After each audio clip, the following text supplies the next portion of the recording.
All right. Hey, everyone. Welcome in. Thank you so much for joining us.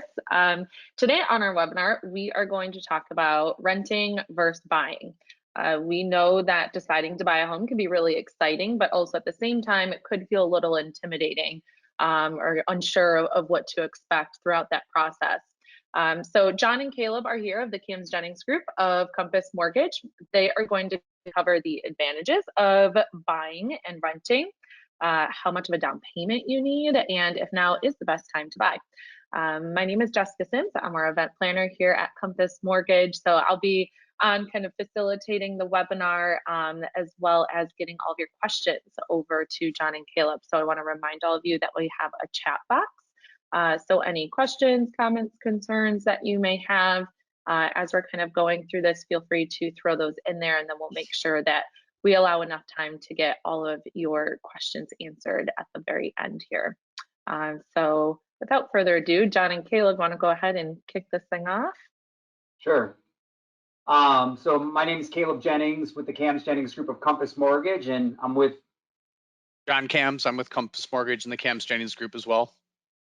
So welcome to our webinar. And like Jess said, please put any questions you have in the chat box, and we'll get to those within about 15 minutes here. And what I also, if you don't mind, if you're currently a renter and you're paying rent, go ahead and put the amount you're paying in rent in the chat box as well. We could possibly run some numbers for you to tell you what that would look like if you bought.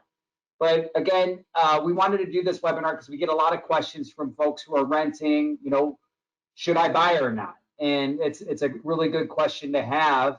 And we also have our realtor partners too that often ask us to talk to their clients about this too. So if you're a realtor, we want to give you some information too that can help you with your clients. So essentially, when you're looking to buy versus rent, you got to look at a few things. One, you have to ask yourself, how long do you plan on staying in one location? So if you're here in Chicago and you're currently renting, do you plan on living in Chicago for 5 years to 10 years? 10 years. If that's the case, it's going to make more sense to buy. If you plan on moving in a couple years, or you're not so sure, you may relocate, it may not make the most sense because you may lose money on that in that transaction. So we'll walk through that as well. But I think a couple things just to hit on, like pros and cons, right? I mean, the biggest thing too to consider is when you're a homeowner, if you buy a single family home, well, guess what? You're going to be responsible for all the maintenance. You're going to be responsible to shovel the snow, to make sure things are, straight. You're going to have to, deal with the city on that. So you got to be ready to do that stuff. If you're in a condo, you also are going to have to be subject to the condo association. You're going to be aware of that. So just those things to keep in mind as well. And, I think one thing, when folks ask us about this too, it's right now, basically, what's the difference, right? You're paying rent or you're paying a mortgage. Well, with a mortgage, once you have a mortgage, it's typically a fixed mortgage, whether it's a 15-year or a 20-year, but most commonly a 30-year fix. What that means is that your monthly payment is stable. It's not going to go up on you unless you decide to refinance or change the terms of that. But 30 years, you'll be paying the same payment. Now versus rent, we all know that rent, you're subject to the landlord raising the rent. So one is mortgage, your mortgage payment is stable.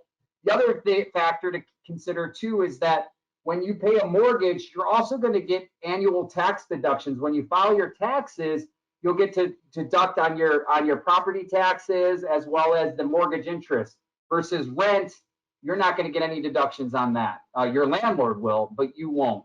As far as the other thing to consider too, when you're paying rent, you're really helping your landlord build wealth. When you own a home, it really is the path to financial wealth in the sense where you're going to create equity in your home. So when you're making that monthly mortgage payment, you're putting money down on the principal, but as your home appreciates in value, you're also creating equity, which is wealth. And also, one of the pros of owning a home, and this could be a con too, but you also have the ability to customize it however you want, whether you want to paint it, change it, do different things. When you're renting, obviously you're subject to the terms of your lease and what the landlord says, okay?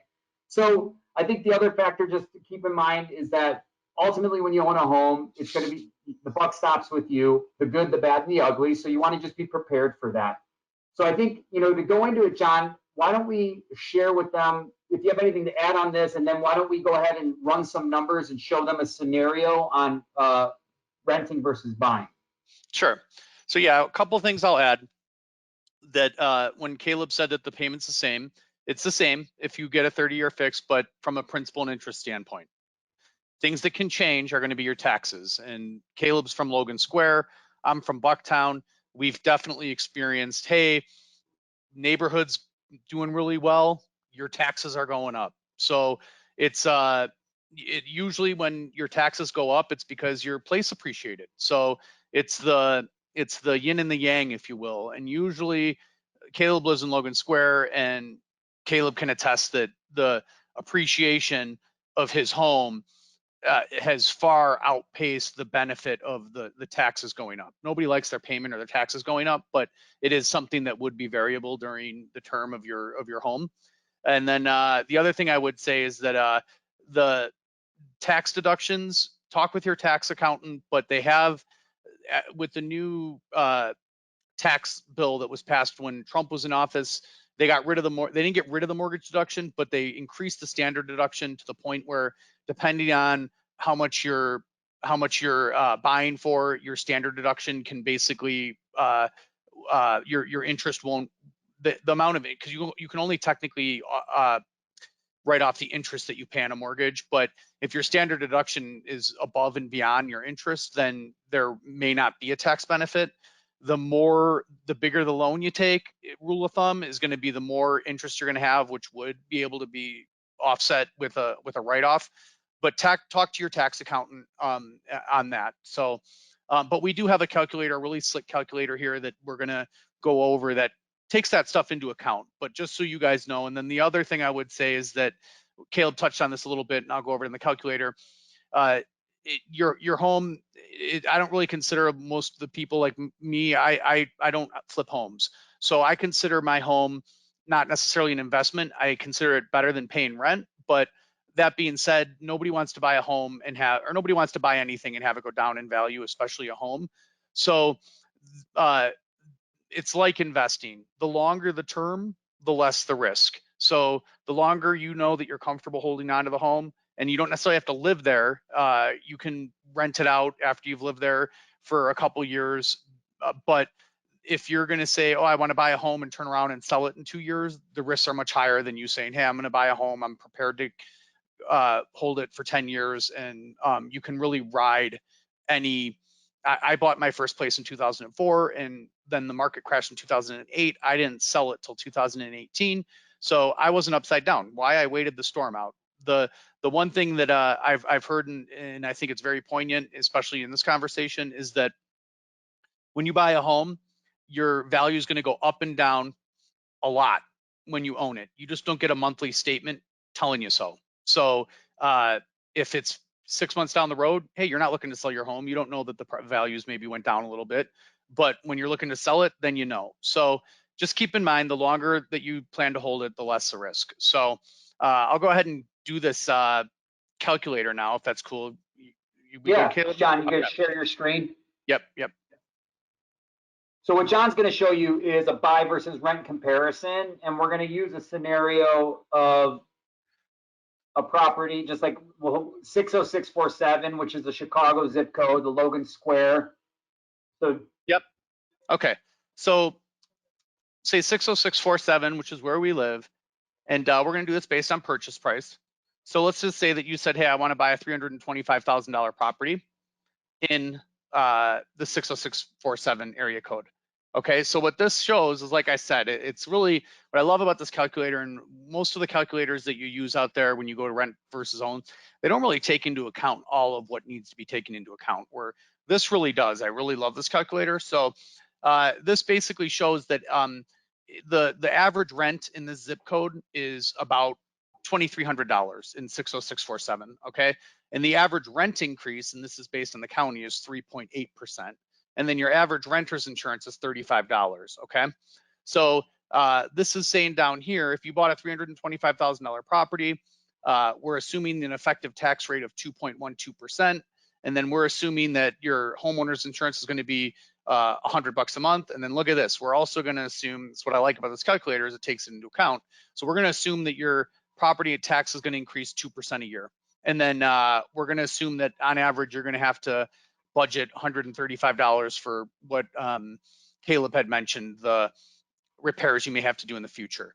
If you were on our closing cost webinar, we know that closing costs run about 6%. So I'm sorry, 3%. So if you're going to pay a realtor to sell your home, 6%, call it to be conservative, and then build in 3% for the cost you got to pay to sell it. We're going to actually change this to 9% for when you go to sell. Okay. So what this is showing here is that if you bought, yep. Do we have this as a 3% down as well? For down payment? That. Okay. How do we do that? So what we're going to show you is if you were to put 3% down, because that's one thing to keep in mind. We want to bust the myth that you have to have 20% down on a home. That's just not true. Conventional, if you have decent credit, you can go as low as 3% down. If your credit's a little bit more challenged, you could go FHA with 3.5% down. So we're going to use a scenario if you put 3% down. Okay, great. So what this is showing is the cost of the first year. So if you were to buy today, you would actually, it looks like your payment would be nominally more according to this calculator. So your payment would be $4 more if I'm calculating that correctly. But here's the thing, is that this goes basically 9 years. So in 9 years, assuming that 3.8% annual rent increase, then you're looking at basically, if you were to rent for the next 9 years, your cash flow, you'd pay $296,380, where if you were to buy, you'd be paying $260,325. So in that 9-year period, just based on the fact that your rent increased at an average of 3.8%, you would actually, just from a straight up cash flow perspective, you're going to save $36,000 over that 9-year period versus renting. But here's what's great, and this is what Caleb said about the 20% down, is most times when people buy, they think they're going to buy and they're going to pay the house off. That's how they're going to build equity. They're going to make principal reductions. They're going to do bi-weekly payment plan, blah, blah, blah. But as you can see here, the overwhelming majority of your equity is going to come from appreciation. So if we were assuming a 4.61%, which is the forecasted average over this 9-year period, just in appreciation, you would gain $162,000. So, and then not only that, you would pay the loan off by $66,979. Okay. And assuming that you were, and again, we put 0 here just because we want to, for your tax benefit, talk to your accountant, worst case scenario, but you may have some tax deductions. So we show these results here. What's great about this calculator, it shows you that you would actually, in this same 9-year period, you would gain $215,000 over renting. And that's why Caleb said building wealth, okay? And some of the things I like about this calculator is that, again, we can really change these. Like today, the rate would probably be, let's just be conservative, because by the time you find a home, who knows what rates are going to be. It could be a little bit higher. So let's say 3.5%, okay? Oh, well, you still gain $201,000, okay? The other thing I know that people may refute would be the appreciation. Well, okay, let's say that we're going off of what the forecast is. Let's say the pundits are wrong. It only appreciated 2%. You still gained $111,000. So no matter, and then look at this though. This is what I was saying. Look at what happens in these first 2 years. Oh, I want to sell. Okay, well, you lost $24,000 just because you got to make up the 9% to sell the home, assuming you hire a real estate agent. In year 2, you're still going to lose $12,000. In year 3, you're barely breaking even. Year 4, you've gained 15. So it goes up the longer the time frame. And then I was going to do this, but it kind of like, let's just say hypothetically 3 years before selling. Here you go. Much more risk with the shorter time frame. So yeah, if anybody has any scenarios, or if you guys want us to do one of these for you, just hit us up. They're really simple to do. I can forward it to you, but can really help you guys in the decision making process. Is it time to buy? what is going to be the net effect. And like I said, we could put these numbers really conservative. We could use the averages, whatever you guys want to do. Yeah, so Jess, we're gonna open it up if there's any questions. Yeah, and I wanted to throw in there too, I didn't know if you guys wanted to use these at all. We had a couple rent examples that came in of 2050 and 1350. 2050? No, $2,050. Okay. And then there's a 1350, you said? Correct. Let's try Okay, the so low one, John. We'll do both. I mean, if we Yeah. have time, but it shouldn't take. Okay, so desired payment, we'll say 1350. Or does that have the location? No, you got to put in 60647. Oh, sorry.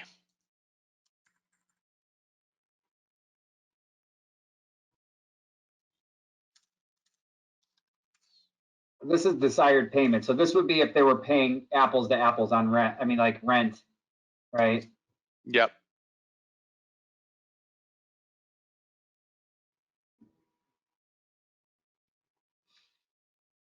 So you would that would basically be about 100 and make sure I'm doing this right. You say 3%. Yep. Okay, so that would be about $183,000 purchase, and over that same year period, over the 9-year period, you would gain $38,000 just in appreciation with the 4% appreciation rate. You would gain $91,000. It'd be worth about $275 9 years from now. You'd pay off about $36,000, and then over the 9-year period, heck, you'd almost double your investment. So really good examples here of the time it takes to build wealth and the advantages to renting. And then the other one was 2050, right? Yeah.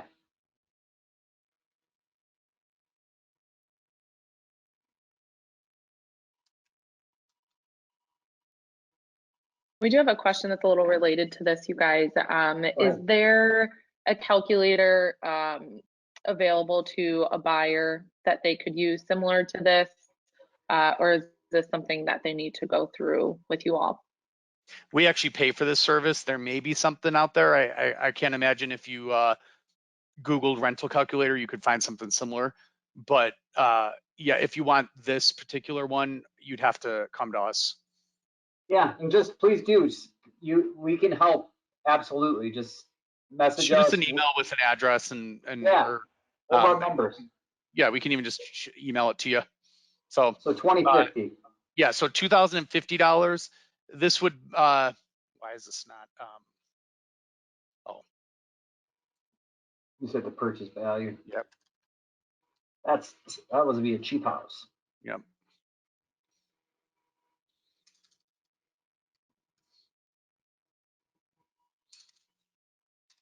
Kind of shoot out a couple questions here while you're working on that, John. Go ahead. Sure.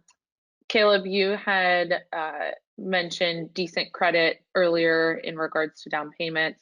What is considered decent credit or good? Well, credit? I mean, it's relative. I guess for a conventional mortgage, typically you're going to want a 700 plus like credit score, and when you're going to put 3% down, there's more. It's considered more risk because you have less of a down payment. So therefore, if your credit score is a 740 or higher, you'll get a much better deal at 3% down than if your credit score was like a 680. You can still do it, but it's just going to cost more. Go ahead, John.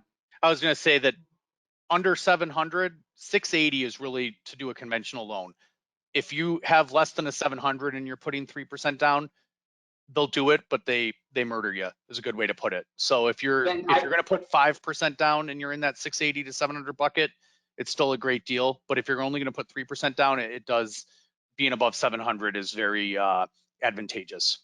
That you may then want to go FHA, which we help a lot of our clients with, which you can put 3.5% down. So if your credit score is like a 620 to a 680, 700, you're going to get a better rate and a better deal going FHA, where you can put 3.5% down.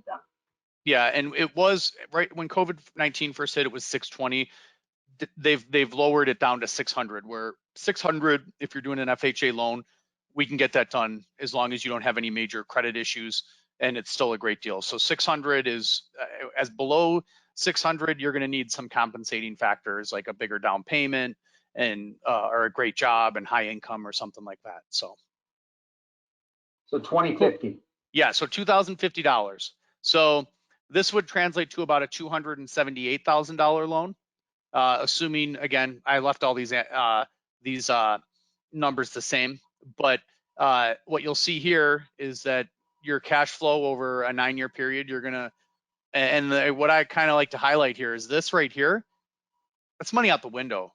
You didn't invest it. You may as well have taken $58,000 and burned it over the last 9 years renting. And then your appreciation, you'll gain $139,000. You're going to pay $55,000 off of the loan. So instead of throwing $58,000 out the window, you've now paid $55,000 and gained equity by paying your loan down. And then I'm going to use this 9% here to be consistent.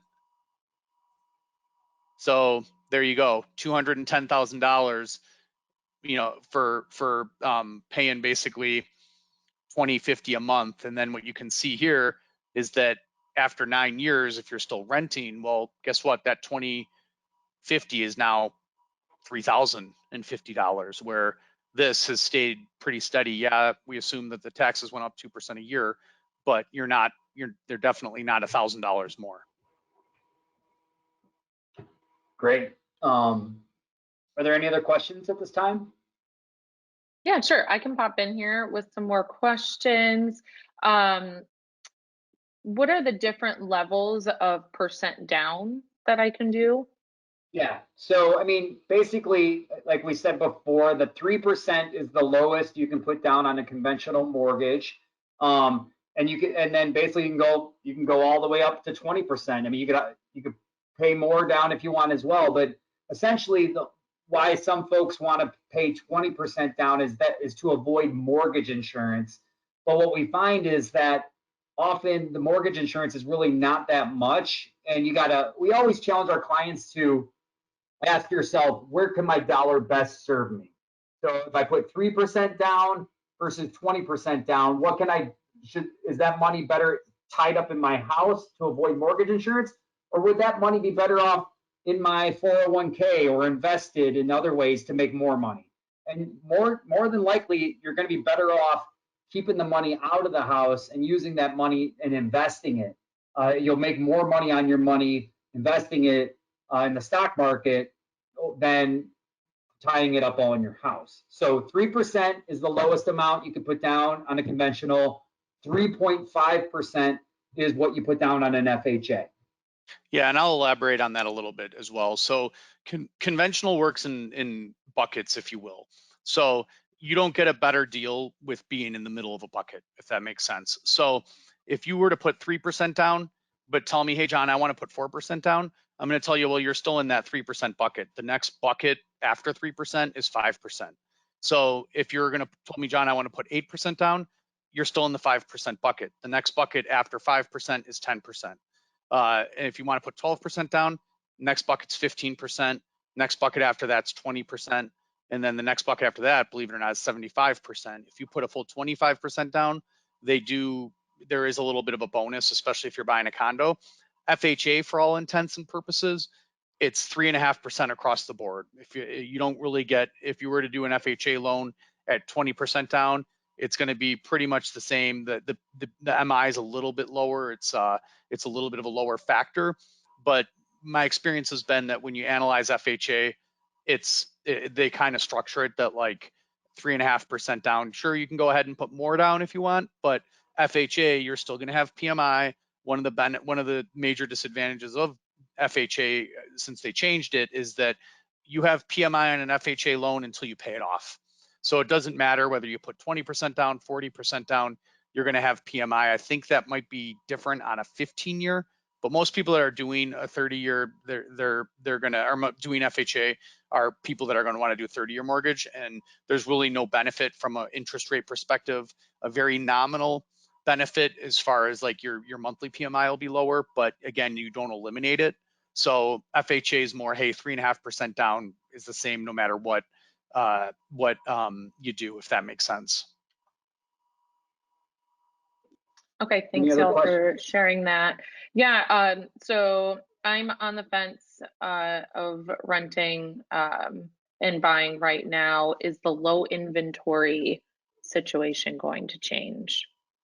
So here's what I'll say about that. One, you just got to ask yourself, like, I don't know how much you're paying in rent, and we could cost it out for you just like we did on this. But the low inventory, I don't think it's going away for a while. But the good news is that at Compass Mortgage, we have an amazing program called our Get Committed program, where what we do is we will pre-approve you, but we go one step further where since at Compass Mortgage, we underwrite our loans in-house, we fund our loans. So what we do is we'll go ahead and send your file to an underwriter, and the underwriter will then issue you a loan commitment where Compass Mortgage, we can guarantee the funding of your loan, which is much better than a pre-approval, and we can close quickly. So what happens is our clients that use this program are winning in this low inventory market. So if you fall in love with a house, you make an offer, and 5 other people do, our offers are winning because we can guarantee the funding and we can close as quick as 15 days.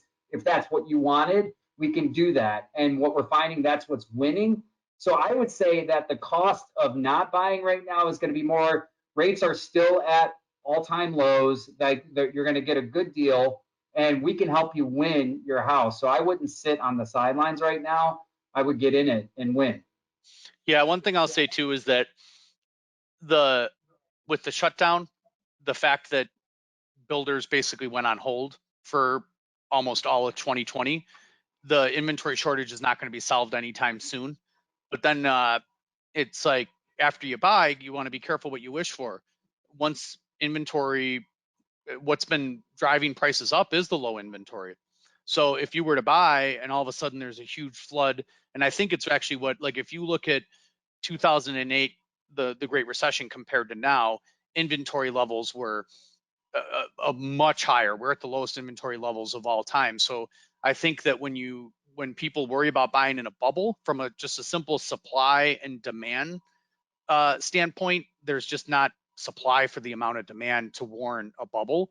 So I don't think the inventory shortage is going to be solved, but at the same time, I don't think that if you can't find a property you like, that you love, or that you're not willing to, one of the sayings I heard is that the perfect home doesn't exist, but the right one does. So if you can find the right one, then I wouldn't sit and wait, because number one, trying to wait for this inventory shortage could be 3 to 5 years. Rates are now all of a sudden 4.5%. Well, just for the simple fact that you're paying a point higher than what you would have been paying if you bought now, especially since you're going to have like we recommend a long-term investment perspective, you could lose just by the fact that the interest rate went up so much. So that's how I kind of feel about it, because again, if you buy and all of a sudden inventory goes through the roof, well, your value could go down as well. So a happy median would be good, but I don't see that coming for a while, especially with lumber prices. I'm sure you guys have seen that lumber prices have like skyrocketed. So they're making it very hard for new builders to come on into the market and do spec homes, which is really what you need. You need a builder to come in and say, hey, I'm going to build these based on the speculation that a buyer is going to come. Any other questions? We got a few more minutes. Yeah, someone was just asking about Get Committed, how long that takes. And I will quickly say too that one thing that we really push a lot is if you're thinking about buying, it's good to start now, to start early with the Get Committed program. So if you are thinking about it, definitely get that going with John and Caleb here. But yeah, just a question on how long the Get Committed, the way it works is this. So when you come to us, we take an application, we request your documents, and we can pre-approve you right away. Like we can give you a pre-approval as quickly as you provide the documentation necessary. Then the next step though is we would just submit your file to an underwriter. And right now underwriting's been taking about 10 to 15 days where you'll come out of underwriting and where you'll have a conditional approval. and you'll have to just meet a couple conditions and maybe updating some documents, et cetera, and then they'll issue you a loan commitment. So it can happen pretty fast, but really it's on you. We move as fast as you do, essentially. So if you give us everything we need, we're moving quick. So the first step, reach out to us. Let's have a conversation. We could even run some numbers for you, like on the front end, and we can get you going. But I would not wait, because all too often we'll have people who say, hey, I don't know if I want to do this get committed program, and then they make an offer and they lose, and they make another offer and they lose, and then they make another offer and they lose. Then they come to us, and then now they want to do it, and then that's fine, and we do it, but then they win. But they could have won on the first home. So just again, don't wait. Don't, you snooze, you lose. Yeah, and like Caleb said, we'll give you a pre-approval, and we can get you pre-approved in an hour, provided you do the application and get us the documents we need. But in a perfect world, I would say that it never works out this way. But from a not getting emotionally attached, I think it would be good if people basically said, hey, John, I'll take the pre-approval. I'm not even gonna look at homes.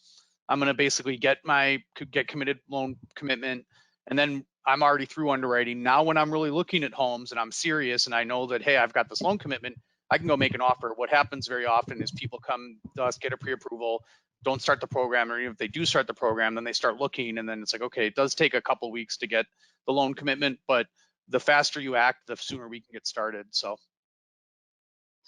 don't hesitate to reach out to us, but this is all the time we got right now. If you have other questions, email us, kjg@comport.com, call us, 402-882-5626. We want to help you out. We're here for you, and thanks for joining us. Thanks, guys. Have a great day.